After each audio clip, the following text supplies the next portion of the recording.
All right, now some on the left, they're taking their love of Jasmine Crockett to the next level, and that includes our next guest, who quite literally, you can see in that picture right there, threw herself at the feet of Jasmine Crockett and kissed them.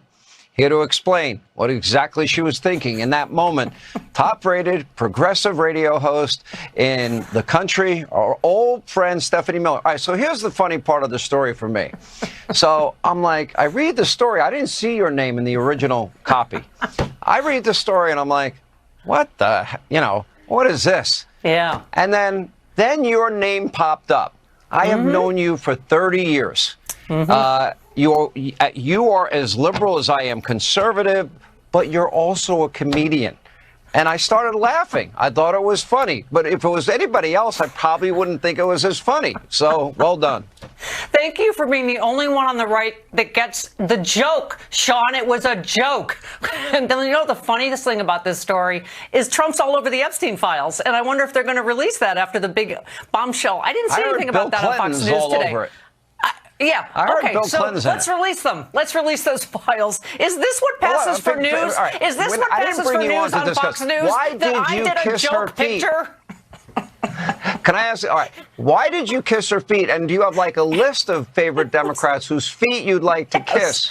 Sure. It was a joke. Everyone was laughing in the room. Jasmine Crockett was laughing. Yes, Sean, you know what? I had Governor Andy Beshear on today. If I can get a flight to Kentucky, if Sean Duffy's FAA isn't too screwed up, I'll go kiss his feet in Kentucky. I'll go kiss Gavin Newsom when I get back home tonight. Well, you can thank Donald Trump, who just got the government reopened. Thank Mike Johnson. Thank the U.S. Senate. You guys run all three branches. So, right, it was the Democrats that shut down the government. Right. Yeah. There is something called the filibuster. You are aware. You've been in this business a long time. Let's not play naive because you're anything but.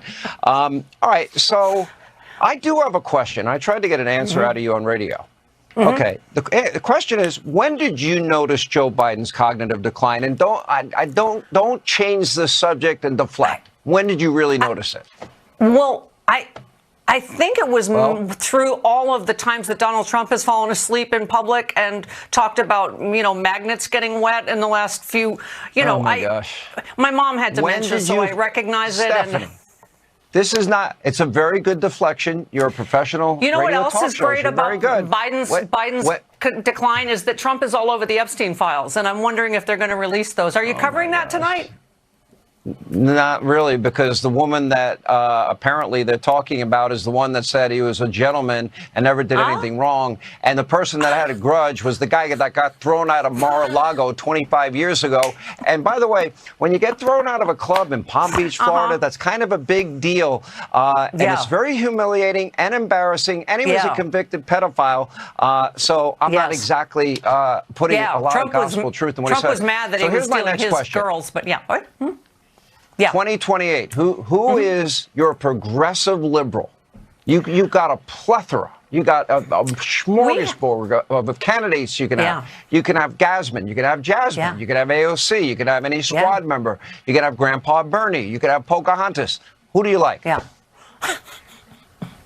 I'm glad you got that racial slur in. By the way, I've never gotten so many emails with the N-word in them about this Jasmine Crockett picture. So I see you. Anyway, we have a really deep bench. I love Governor Newsom. I love Governor Pritzker. I love Governor Beshear. We have a very deep bench. You have J.D. Vance, who just, I believe, endorsed his brother who lost by 60 points. So, and I think Jasmine Crockett, if she runs, will beat Ted Cruz, and I will miss him because he's so likable, Sean, don't you think? Okay. So nice to talk to you, Stephanie. Great to have you back. Let's see whose feet you kiss next. And by the way, when you're out there in California where you live, the United Socialist Utopia, if you see Gavin, because Gavin doesn't like me anymore, you might want to tell him that fire hydrants need water and reservoirs need to be in our fourth largest economy in the world. I'll tell him, maybe having the highest income taxes, sales taxes, gas taxes, and highest poverty rate, not great. That's why so many people are leaving. Oh, really? Are they leaving for Florida, which is like last in everything? Because we're kind of first in everything in California. I hate to tell you, no, actually, Florida's first in education, lowest in taxes, and over $1 trillion in migration money has moved to Florida. You guys have lost nearly 400 billion. But who's are you the fourth largest economy in the world, or are we? I forget. You could thank Silicon Valley in spite of Gavin Newsom. Fact check. That would be It's population California. size that he used to have. All right, we got to run. Gosh, I miss you. Thank you. All right, we have a Fox News alert. We are expecting President Trump any moment to